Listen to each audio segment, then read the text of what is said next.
سورہ والضحا، سورہ والضحا کا تعارف۔ مقام نزول، سورہ والضحا مکہ مکرمہ میں نازل ہوئی ہے۔ آیات، کلمات اور حروف کی تعداد، اس سورت میں ایک رکوع، 11 آیتیں، 40 کلمے اور 172 حروف ہیں۔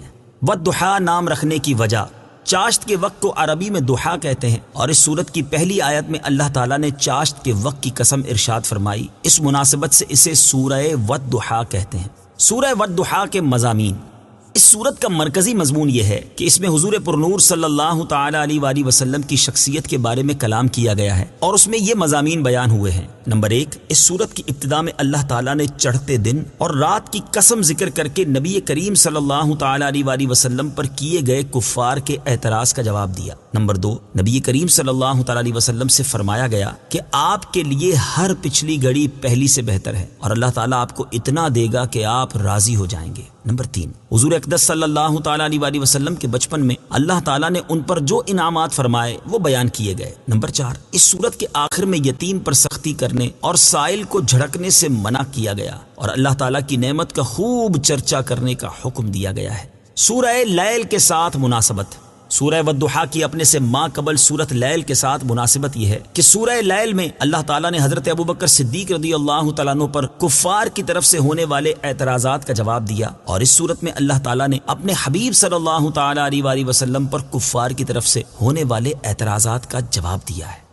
بسم اللہ الرحمن الرحیم۔ ترجمہ، اللہ کے نام سے شروع جو نہایت مہربان رحمت والا ہے۔ والضحى واللیل اذا سجا۔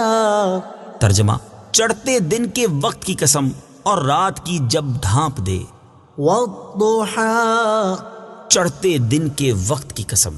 تفسیر صراط الجنان میں ہے، اس سورت کا شان نزول یہ ہے کہ ایک مرتبہ ایسا اتفاق ہوا کہ چند روز وحی نہ آئی تو کفار نے اعتراض کرتے ہوئے کہا کہ محمد مصطفیٰ صلی اللہ تعالی علیہ وآلہ وسلم کو ان کے رب عز و جل نے چھوڑ دیا اور ناپسند جانا ہے۔ اس پر سورہ والضحا نازل ہوئی۔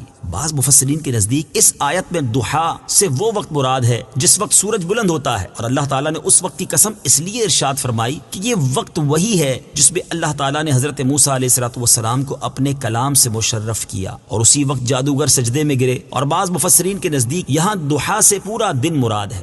چاشت کی نماز کے 3 فضائل، اس آیت میں چاشت کا ذکر ہے، اس مناسبت سے یہاں چاشت کی نماز کے 3 فضائل سماعت فرمائیے۔ نمبر 1، حضرت ابو ذر رضی اللہ تعالیٰ عنہ سے روایت ہے، مسلم شریف کی حدیث ہے، رسول کریم صلی اللہ تعالی علیہ وآلہ وسلم نے ارشاد فرمایا، آدمی پر اس کے ہر جوڑ کے بدلے صدقہ ہے، اور کل 360 جوڑ ہیں، ہر تسبیح صدقہ ہے، اور ہر حمد صدقہ ہے، اور لا الہ الا اللہ کہنا صدقہ ہے، اور اللہ اکبر کہنا صدقہ ہے، اور اچھی بات کا حکم کرنا صدقہ ہے، اور بری بات سے منع کرنا صدقہ ہے، اور ان سب کی طرف سے چاشت کی 2 رکعتیں کفایت کرتی ہیں۔ نمبر 2، حضرت انس بن مالک رضی اللہ تعالی عنہ سے روایت ہے، ترمذی شریف کی حدیث ہے، حضور پرنور صلی اللہ تعالی علیہ وآلہ وسلم نے ارشاد فرمایا، جس نے چاشت کی 12 رکعتیں پڑھی تو اللہ تعالیٰ اس کے لیے جنت میں سونے کا محل بنائے گا۔ نمبر 3، حضرت ابو درداء رضی اللہ تعالی عنہ سے روایت ہے، رسول اللہ صلی اللہ تعالی علیہ وسلم نے ارشاد فرمایا، جس نے چاشت کی 2 رکعتیں پڑھی وہ غافل لوگوں میں نہیں لکھا جائے گا، اور جو 4 رکعت پڑھے گا وہ عبادت گزار لوگوں میں لکھا جائے گا، اور جو 6 رکعت پڑھے گا اس دن اللہ تعالیٰ کی طرف سے اس کی کفایت کی جائے گی، اور جو 8 رکعت پڑھے تو اللہ تعالیٰ اسے فرما بردار لوگوں میں لکھے گا، اور جو 12 رکعت پڑھے گا اللہ تعالیٰ اس کے لیے جنت میں ایک محل بنائے گا، اور کوئی دن یا رات ایسا نہیں جس میں اللہ تعالیٰ بندوں پر احسان اور صدقہ نہ کرے، اور اس بندے سے بڑھ کر کسی پر اللہ تعالیٰ نے احسان نہ کیا جسے اپنا ذکر الہام کیا۔ چاشت کی نماز سے متعلق 2 شرعی مسائل، یہاں چاشت کی نماز سے متعلق 2 شرعی مسائل بھی سماعت کیجیے۔ نمبر 1، چاشت کی نماز مستحب ہے، اور اس کی کم از کم 2 اور زیادہ سے زیادہ 12 رکعتیں ہیں۔ نمبر 2، اس کا وقت سورج بلند ہونے سے زوال یعنی نصف النہار شرعی تک ہے، اور بہتر یہ ہے کہ چوتھائی دن چڑھے پڑھے۔ واللیل اذا سجا، اور رات کی جب ڈھانپ دے۔ تفسیر صراط الجنان میں ہے، یعنی رات کی قسم جب وہ اپنی تاریکی سے ہر چیز کو ڈھانپ دے۔ امام جعفر صادق رضی اللہ تعالیٰ عنہ فرماتے ہیں کہ چاشت سے مراد وہ چاشت ہے جس میں اللہ تعالیٰ نے حضرت موسیٰ علیہ الصلوۃ والسلام سے کلام فرمایا، اور رات سے معراج کی رات مراد ہے۔ اور بعض مفسرین نے فرمایا کہ چاشت سے جمال مصطفیٰ صلی اللہ تعالیٰ علیہ وآلہ وسلم کے نور کی طرف اشارہ ہے، اور رات سے آپ صلی اللہ تعالیٰ علیہ وآلہ وسلم کے عنبرین گیسو کی طرف اشارہ ہے۔ اعلیٰ حضرت امام احمد رضا خان علیہ رحمت الرحمان فرماتے ہیں، ہے کلام الہی میں شمس و ضحیٰ، تیرے چہرہ نور فضا کی قسم، قسم شب تار میں راز یہ تھا کہ حبیب کی زلف دوتا کی قسم۔ ما ودعك ربك وما قلى۔ ترجمہ، تمہارے رب نے نہ تمہیں چھوڑا اور نہ ناپسند کیا۔ ما ودعك ربك وما قلى۔ تمہارے رب نے نہ تمہیں چھوڑا اور نہ ناپسند کیا۔ تفسیر صراط الجنان میں ہے، اعلیٰ حضرت امام احمد رضا خان علیہ رحمت الرحمان فرماتے ہیں، کفار کے اعتراض کا جواب دیتے ہوئے حق جل وعلا نے فرمایا، والضحى والليل إذا سجى۔ قسم ہے دن چڑھے کی اور قسم رات کی جب اندھیری ڈالے، یا قسم اے محبوب تیرے روئے روشن کی، اور قسم تیری زلف کی جب چمکتے رخساروں پر بکھر آئے۔ ما ودعك ربك وما قلى۔ نہ تجھے تیرے رب نے چھوڑا اور نہ دشمن بنایا۔ اور یہ اشقیا بدبخت بھی دل میں خوب سمجھتے ہیں کہ خدا کی تجھ پر کیسی مہر یعنی رحمت ہے، اس مہر یعنی رحمت ہی کو دیکھ دیکھ کر جلے جاتے ہیں، اور حسد و عناد سے یہ طوفان جوڑتے ہیں اور اپنے جلے دل کے پھپولے پھوڑتے ہیں، مگر یہ خبر نہیں کہ وَلَلْآخِرَةُ خَيْرٌ لَكَ مِنَ الْأُولَى۔ بے شک آخرت تیرے لیے دنیا سے بہتر ہے۔ وہاں جو نعمتیں تجھ کو ملیں گی نہ آنکھوں نے دیکھی، نہ کانوں نے سنی، نہ کسی بشر یا ملک کے خطرے میں آئیں، جن کا اجمال یہ ہے، وَلَسَوْفَ يُعْطِيكَ رَبُّكَ فَتَرْضَىٰ۔ قریب ہے تجھے تیرا رب اتنا دے گا کہ تو راضی ہو جائے گا۔ اس دن دوست دشمن سب پر کھل جائے گا کہ تیرے برابر کوئی محبوب نہ تھا۔ خیر، اگر آج یہ اندھے آخرت کا یقین نہیں رکھتے تو اے پیارے حبیب، تجھ پر خدا کی عظیم، جلیل، کثیر، جزیل نعمتیں، رحمتیں آج کی تو نہیں، قدیم ہی سے ہیں۔ کیا تیرے پہلے احوال انہوں نے نہ دیکھے اور ان سے یقین حاصل نہ کیا کہ جو نظر عنایت تجھ پر ہے ایسی نہیں کہ کبھی بدل جائے؟ أَلَمْ يَجِدْكَ يَتِيمًا فَآوَىٰ وَوَجَدَكَ ضَالًّا فَهَدَىٰ وَوَجَدَكَ عَائِلًا فَأَغْنَىٰ فَأَمَّا الْيَتِيمَ فَلَا تَقْهَرْ وَأَمَّا السَّائِلَ فَلَا تَنْهَرْ وَأَمَّا بِنِعْمَةِ رَبِّكَ فَحَدِّثْ۔ کیا اس نے تمہیں یتیم نہ پایا پھر جگہ دی، اور تمہیں اپنی محبت میں خود رفتہ پایا تو اپنی طرف راہ دی، اور تمہیں حاجت مند پایا تو غنی کر دیا؟ تو یتیم پر دباؤ نہ ڈالو اور منگتا کو نہ جھڑکو، اور اپنے رب کی نعمت کا خوب چرچا کرو۔ کفار کے اعتراض سے معلوم ہوا کہ کفار اس بات کو جان گئے تھے کہ نبی کریم صلی اللہ تعالی علیہ وآلہ وسلم اللہ تعالیٰ کے رسول ہیں، کیونکہ اگر انہیں یہ بات معلوم نہ ہوتی تو وہ اس طرح کا اعتراض نہ کرتے۔ نیز یہ بھی معلوم ہوا کہ قرآن مجید نبی کریم صلی اللہ تعالی علیہ وآلہ وسلم کا اپنی طرف سے بنایا ہوا کلام نہیں بلکہ اللہ تعالیٰ کا کلام ہے، اور اسی کی طرف سے تاجدار رسالت صلی اللہ تعالی علیہ وآلہ وسلم پر نازل ہوا ہے، کیونکہ اگر قرآن مجید نبی کریم صلی اللہ تعالی علیہ وآلہ وسلم کا اپنی طرف سے بنایا ہوا کلام ہوتا تو آپ کا کلام مسلسل جاری رہتا اور اس میں وقفہ نہ آتا، اور اس طرح کفار کو یہ اعتراض کرنے کا موقع نہ ملتا کہ محمد مصطفیٰ صلی اللہ تعالی علیہ وآلہ وسلم کو ان کے رب عز و جل نے چھوڑ دیا اور ناپسند کیا ہے۔ وَلَلْآخِرَةُ خَيْرٌ لَكَ مِنَ الْأُولَى۔ ترجمہ، اور بے شک تمہارے لیے ہر پچھلی گھڑی پہلی سے بہتر ہے۔ وَلَلْآخِرَةُ خَيْرٌ لَكَ مِنَ الْأُولَى۔ اور بے شک تمہارے لیے ہر پچھلی گھڑی پہلی سے بہتر ہے۔ تفسیر صراط الجنان میں ہے، مفسرین نے اس آیت کا ایک معنی یہ بیان کیا ہے کہ اے حبیب صلی اللہ تعالی علیہ وآلہ وسلم، بے شک تمہارے لیے آخرت دنیا سے بہتر ہے، کیونکہ وہاں آپ کے لیے مقام محمود، حوض کوثر اور وہ بھلائی ہے جس کا وعدہ کیا گیا ہے۔ آپ صلی اللہ تعالی علیہ وسلم کا تمام انبیاء اور رسل پر مقدم ہونا، آپ صلی اللہ تعالی علیہ وآلہ وسلم کی امت کا تمام امتوں پر گواہ ہونا، آپ صلی اللہ تعالی علیہ وآلہ وسلم کی شفاعت سے مومنین کے مرتبے اور درجے بلند ہونا، اور بے انتہا عزتیں اور کرامتیں ہیں جو بیان میں نہیں آ سکتی۔ نیز مفسرین نے اس آیت کے ایک معنی یہ بھی بیان فرمائے ہیں کہ آنے والے احوال آپ کے لیے گزشتہ سے بہتر و برتر ہیں، گویا کہ حق تعالیٰ کا وعدہ ہے کہ وہ روز بروز آپ کے درجے بلند کرے گا اور عزت پر عزت اور منصب پر منصب زیادہ فرمائے گا، اور ہر آنے والی گھڑی میں آپ کے مراتب ترقیوں میں رہیں گے۔ وَلَسَوْفَ يُعْطِيكَ رَبُّكَ فَتَرْضَىٰ۔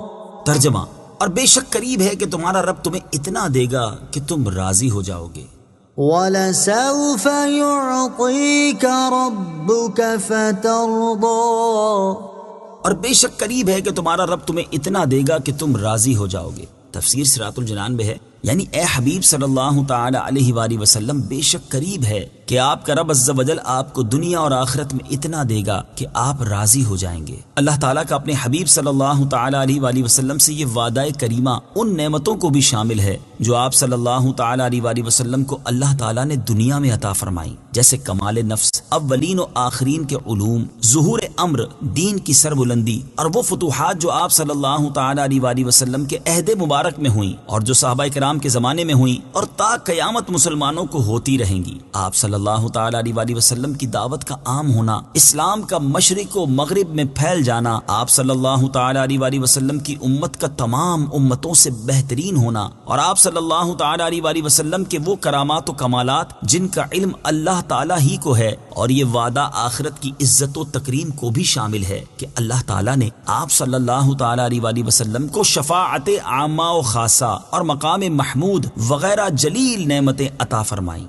خدا چاہتا ہے رضائے محمد صلی اللہ تعالی علیہ وآلہ وسلم۔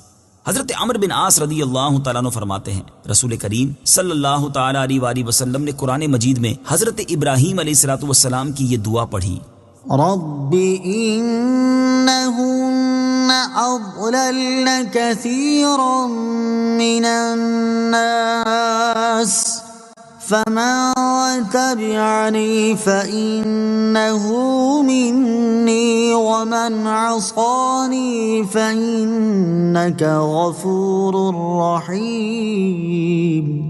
ترجمہ: اے میرے رب، بے شک بتوں نے بہت سے لوگوں کو گمراہ کر دیا، تو جو میرے پیچھے چلے تو بے شک وہ میرا ہے، اور جو میری نافرمانی کرے تو بے شک تو بخشنے والا مہربان ہے۔ اور حضرت عیسیٰ علیہ السلام کی یہ دعا پڑھی، إن تعذبهم فإنهم عبادك وإن تغفر لهم فإنك أنت العزيز الحكيم۔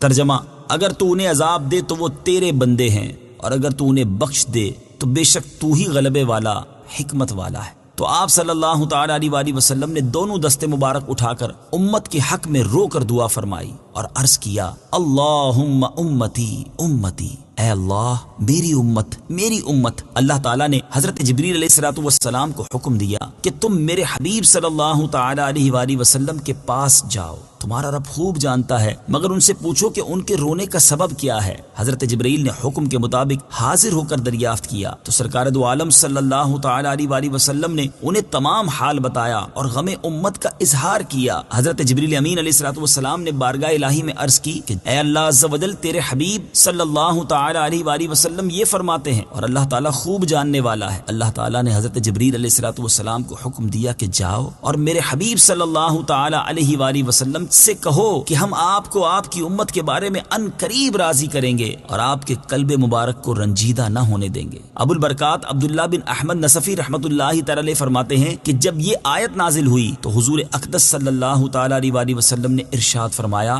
جب تک میرا ایک امتی بھی دوزخ میں رہے گا میں راضی نہ ہوں گا۔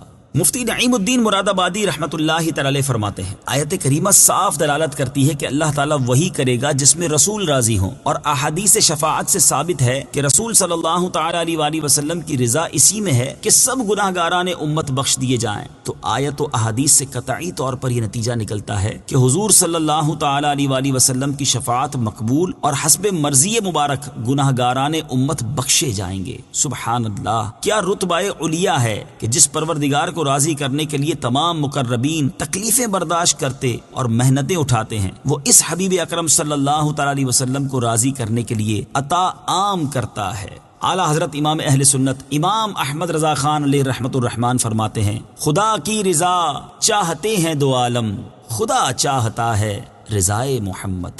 أَلَمْ يَجِدْكَ يَتِيمًا فَآوَى ترجمہ، کیا اس نے تمہیں یتیم نہ پایا پھر جگہ دی؟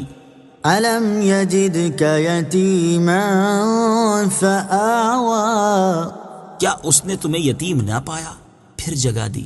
تفسیر صراط الجنان میں ہے سرکار دو عالم صلی اللہ تعالی علیہ وآلہ وسلم ابھی اپنی والدہ ماجدہ کے بطن میں تھے اور حمل شریف 2 ماہ کا تھا کہ آپ صلی اللہ تعالی علیہ وآلہ وسلم کے والد صاحب نے مدینہ شریف میں وفات پائی اور نہ کچھ مال چھوڑا نہ کوئی جگہ چھوڑی۔ ان کی وفات کے بعد آپ صلی اللہ تعالی علیہ وآلہ وسلم کی خدمت کی ذمہ داری آپ کے دادا عبد المطلب نے سنبھالی۔ جب آپ صلی اللہ تعالی علیہ وآلہ وسلم کی عمر شریف 4 یا 6 سال کی ہوئی تو والدہ صاحبہ نے بھی وفات پائی، اور جب عمر شریف 8 سال کی ہوئی تو آپ صلی اللہ تعالی علیہ وآلہ وسلم کے دادا عبد المطلب نے بھی وفات پائی۔ انہوں نے اپنی وفات سے پہلے اپنے فرزند ابو طالب کو آپ صلی اللہ تعالی علیہ وآلہ وسلم کی خدمت و نگرانی کی وصیت کی، جو کہ آپ صلی اللہ تعالی علیہ وسلم کا حقیقی چچا تھا۔ ابو طالب آپ صلی اللہ تعالی علیہ وسلم کی خدمت میں سرگرم رہا، یہاں تک کہ آپ نے اللہ تعالی کے حکم سے نبوت کا اعلان فرمایا۔ اس آیت کی تفسیر میں مفسرین نے ایک معنی یہ بھی بیان کیا ہے کہ یتیم کا مطلب ہے یکتا و بے نظیر، جیسے کہا جاتا ہے در یتیم۔ اس صورت میں آیت کے معنی یہ ہے کہ اللہ تعالیٰ نے آپ صلی اللہ تعالی علیہ وآلہ وسلم کو عزت و شرافت میں یکتا و بے نظیر پایا، اور آپ صلی اللہ تعالی علیہ وآلہ وسلم کو مقام قرب میں جگہ دی، اور اپنی حفاظت میں آپ صلی اللہ تعالی علیہ وآلہ وسلم کے دشمنوں کے اندر آپ صلی اللہ تعالی علیہ وآلہ وسلم کی پرورش فرمائی، اور آپ کو نبوت و رسالت اور اپنا چنا ہوا بندہ ہونے کے ساتھ مشرف کیا۔ وَوَجَدَكَ ضَالًّا فَهَدَى ترجمہ، اور اس نے تمہیں اپنی محبت میں گم پایا تو اپنی طرف راہ دی۔ وَوَجَدَكَ ضَالًّا فَهَدَى اور اس نے تمہیں اپنی محبت میں گم پایا تو اپنی طرف راہ دی۔ تفسیر صراط الجنان میں ہے ارشاد فرمایا کہ اے حبیب صلی اللہ تعالی علیہ وآلہ وسلم، اور اللہ تعالیٰ نے آپ کو اپنی محبت میں گم پایا تو اپنی طرف راہ دی، اور غیب کے اسرار آپ صلی اللہ تعالی علیہ وآلہ وسلم پر کھول دیے۔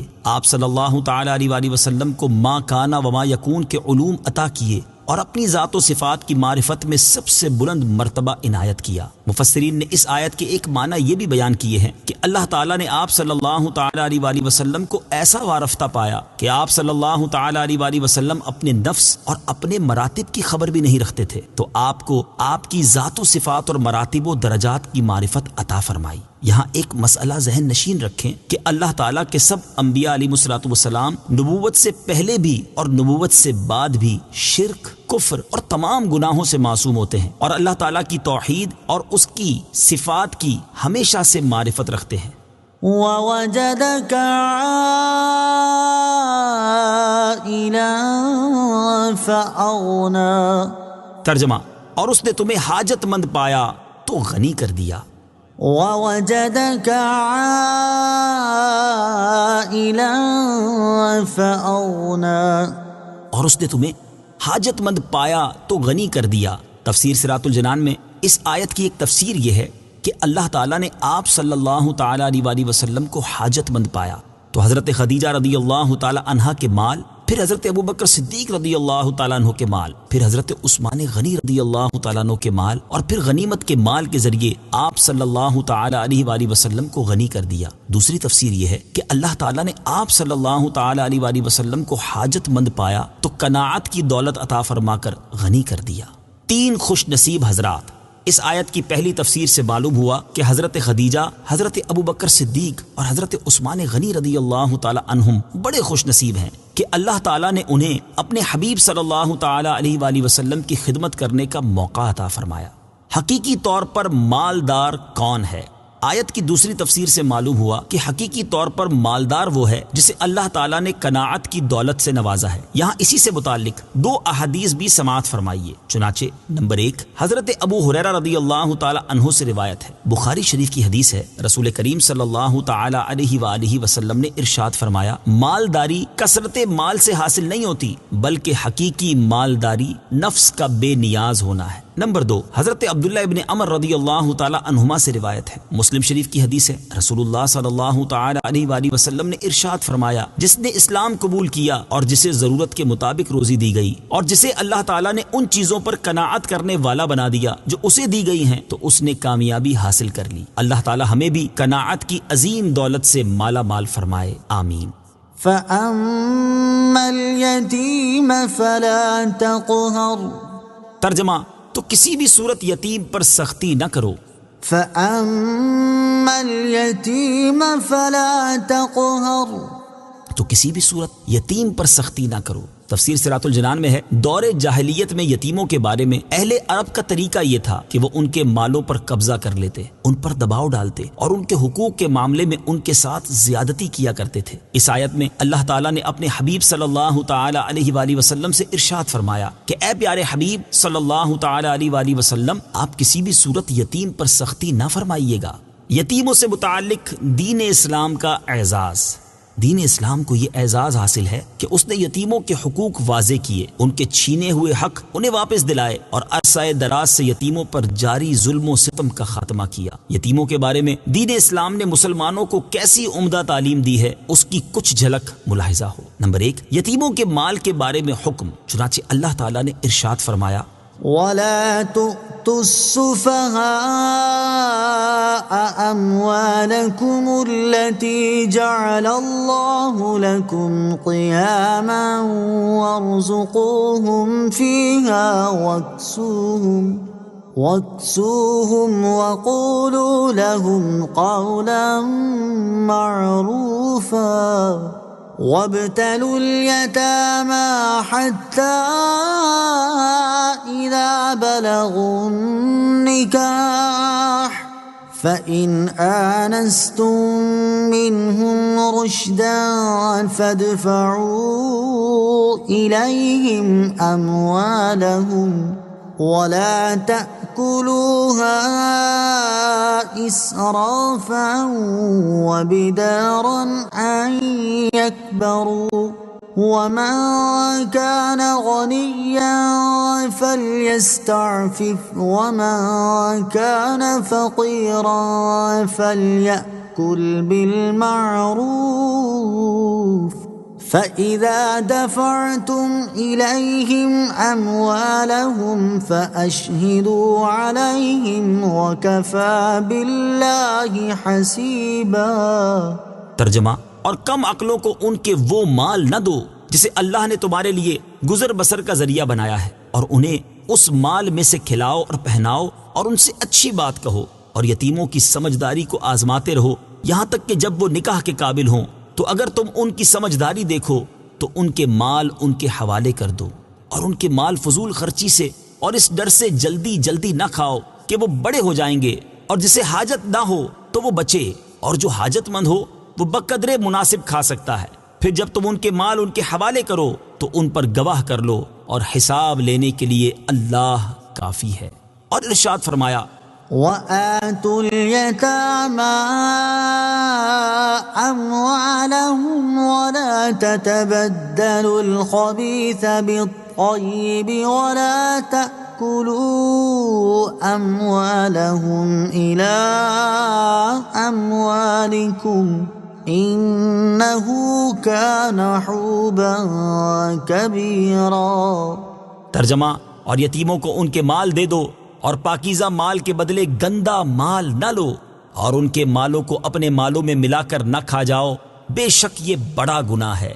اور ارشاد فرمایا، إِنَّ الَّذِينَ يأكلون أموال اليتامى ظلما إنما يأكلون في بطونهم نارا وسيصلون سعيرا۔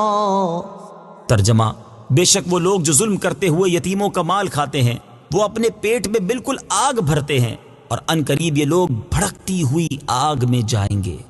نمبر 2، یتیموں کے ساتھ سلوک کرنے کے بارے میں حکم۔ چنانچہ حضرت ابو ہریرہ رضی اللہ تعالی عنہ سے روایت ہے، حضور پرنور صلی اللہ تعالی علیہ وآلہ وسلم نے ارشاد فرمایا، مسلمانوں کے گھروں میں وہ بہت اچھا گھر ہے جس میں یتیم کے ساتھ اچھا سلوک کیا جاتا ہو، اور وہ بہت برا گھر ہے جس میں یتیم کے ساتھ برا برتاؤ کیا جاتا ہے۔ نمبر 3، یتیم کی کفالت کرنے کی ترغیب۔ بخاری شریف کی حدیث ہے، چنانچہ حضرت سہل بن سعد رضی اللہ تعالی عنہ سے روایت ہے، حضور اقدس صلی اللہ تعالی علیہ وآلہ وسلم نے ارشاد فرمایا، میں اور یتیم کو پالنے والا، وہ یتیم خواہ اپنا ہو یا غیر کا، جنت میں اس طرح ہوں گے۔ یہ فرما کر آپ نے کلمہ کی اور بیچ کی انگلی سے اشارہ کیا اور ان کے درمیان کچھ کشادگی فرمائی۔ سر دست یتیموں کے بارے میں اسلام کی یہ 3 تعلیمات ذکر کی ہیں، اور یتیموں کے متعلق اسلام کے مزید احکامات جاننے کے لیے سورہ نساء کی ابتدائی آیات کی تفسیر ملاحظہ فرمائیں۔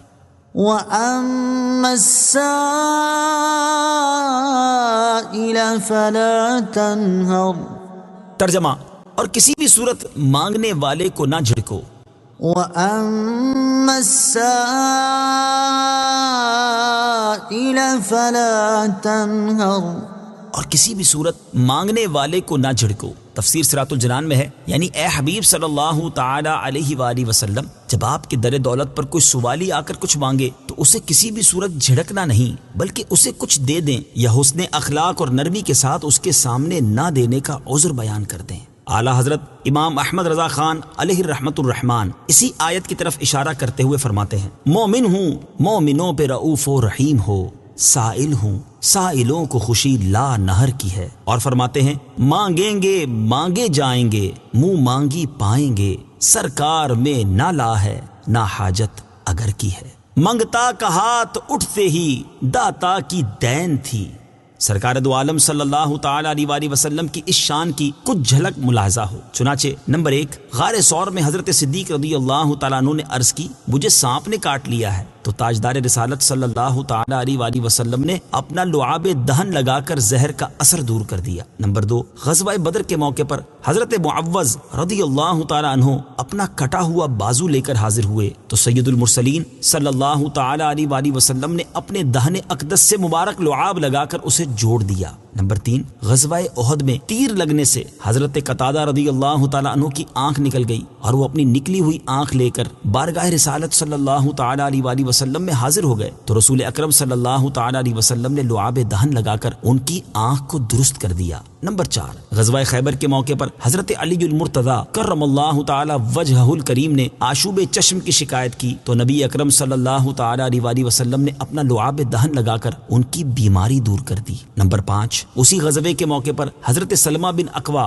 رضی اللہ تعالیٰ عنہ اپنی زخمی پنڈلی لے کر حاضر ہوئے تو رسول کریم صلی اللہ تعالی علیہ وآلہ وسلم نے اپنے لعاب دہن سے اسے درست کر دیا۔ نمبر 6، حضرت عبداللہ بن عتیق رضی اللہ تعالیٰ عنہ اپنی ٹوٹی ہوئی ٹانگ لے کر بارگاہ رسالت صلی اللہ تعالی علیہ وآلہ وسلم میں حاضر ہوئے تو نبی کریم نے اپنا دست اقدس پھیر کر ان کی ٹانگ کو درست کر دیا۔ نمبر 7، ایک موقع پر صحابہ کرام رضی اللہ تعالی عنہم نے پانی ختم ہو جانے پر فریاد کی تو انگلیوں سے پانی کے چشمے بہا دیے۔ یہ تو دنیاوی عطاؤں کی چند مثالیں بیان کی ہیں، اور اب اخروی عطا کے بارے میں سنیے۔ چنانچہ نمبر 8، حضرت ربیعہ اور حضرت عکاشہ رضی اللہ تعالی عنہما نے جنت مانگی تو اللہ تعالیٰ کے حبیب صلی اللہ تعالی علیہ وسلم نے انہیں جنت دے دی۔ نمبر 9، کھجور کے ایک تنے نے عرض کی کہ مجھے جنت میں بو دیا جائے تو سرکار عالی وقار صلی اللہ تعالی علیہ وآلہ وسلم نے اسے جنت میں بو دیا۔ اور حضور پرنور صلی اللہ تعالی علیہ وآلہ وسلم کی بارگاہ میں صرف انسان ہی فریاد نہیں کرتے تھے بلکہ جانور بھی اپنی فریاد عرض کر کے اپنی داد رسی کرواتے تھے۔ چنانچہ نمبر 10، ایک اونٹ نے کام زیادہ ہونے ہونے اور چارہ کم ہونے کی فریاد کی تو حضور اقدس صلی اللہ تعالی علیہ وآلہ وسلم نے اس کی داد رسی کر دی۔ نمبر 11، ایک شکاری کی قید میں موجود ہرنی نے بچوں کو دودھ پلانے کے لیے جانے کی التجا کی تو حضور انور صلی اللہ تعالی علیہ وآلہ وسلم نے اس کی التجا پوری کر دی۔ الغرض دو عالم کے تاجدار صلی اللہ تعالی علیہ وآلہ وسلم کی بارگاہ میں سوال کر کے اپنی منہ مانگی مرادیں پانے والوں کی اتنی مثالیں موجود ہیں کہ اگر ان سب کو تفصیل سے بیان کیا جائے تو ایک ضخیم کتاب مرتب ہو سکتی ہے۔ اعلیٰ حضرت رحمت اللہ تعالی علیہ کیا خوب فرماتے ہیں، مالک کونین ہیں گو پاس کچھ رکھتے نہیں، دو جہاں کی نعمتیں ہیں ان کے خالی ہاتھ میں، اور فرماتے ہیں منگتا کا ہاتھ اٹھتے ہی داتا کی دین تھی، دوری قبول و عرض میں بس ہاتھ بھر کی ہے۔ بعض مفسرین کے نزدیک اس آیت میں سائل سے طالب علم مراد ہے، لہٰذا اس کا اکرام کرنا چاہیے اور جو اس کی حاجت ہو اسے پورا کرنا چاہیے اور اس کے ساتھ ترش روئی اور بدخلقی سے نہیں پیش آنا چاہیے۔ وَأَمَّا بِنِعْمَةِ رَبِّكَ فَحَدِّثْ، ترجمہ، اور اپنے رب کی نعمت کا خوب چرچا کرو۔ وَأَمَّا بِنِعْمَةِ رَبِّكَ فَحَدِّثْ، اور اپنے رب کی نعمت کا خوب چرچا کرو۔ تفسیر صراط الجنان میں ہے، یہاں نعمت سے مراد وہ نعمتیں ہیں جو اللہ تعالیٰ نے اپنے حبیب صلی اللہ تعالی علیہ وآلہ وسلم کو عطا فرمائیں، اور وہ نعمتیں بھی مراد ہیں جن کا اللہ تعالیٰ نے حضور پر نور صلی اللہ تعالی علیہ وآلہ وسلم سے وعدہ فرمایا ہے، اور نعمتوں کا چرچا کرنے کا اس لیے حکم فرمایا کہ نعمت کو بیان کرنا شکر گزاری ہے۔ آیت وَأَمَّا بِنِعْمَةِ رَبِّكَ فَحَدِّثْ سے حاصل ہونے والی معلومات۔ اس آیت سے 3 باتیں معلوم ہوئیں۔ نمبر 1، مسلمانوں کو اپنی صورت و سیرت اسلامی رکھنی چاہیے کہ اس میں اللہ تعالیٰ کی عظیم نعمت یعنی اسلام کا اظہار ہے۔ نمبر 2، میلاد شریف، 11ویں شریف اور بزرگان دین کا عرس منانا بہترین اعمال ہیں کہ یہ حضرات اللہ تعالیٰ کی نعمت ہیں، اور میلاد و عرس میں حضور کی ولادت اور اللہ تعالیٰ کے اولیاء کا چرچا ہے۔ نمبر 3، حضور اقدس صلی اللہ تعالی علیہ وآلہ وسلم کی نعت گوئی بہترین عبادت ہے کہ حضور پر نور صلی اللہ تعالی علیہ وآلہ وسلم کے مبارک اوصاف ہمارے لیے بھی اللہ تعالیٰ کی نعمتیں ہیں، کیونکہ حضور انور صلی اللہ تعالی علیہ وآلہ وسلم کی شان کی بلندی سے امت کی شان بھی بلند ہوتی ہے، تو سرکار دو عالم کے اوصاف و کمالات کا ذکر کرنا اللہ تعالیٰ کی نعمتوں کا چرچا کرنا ہے۔ صدق اللہ العظیم۔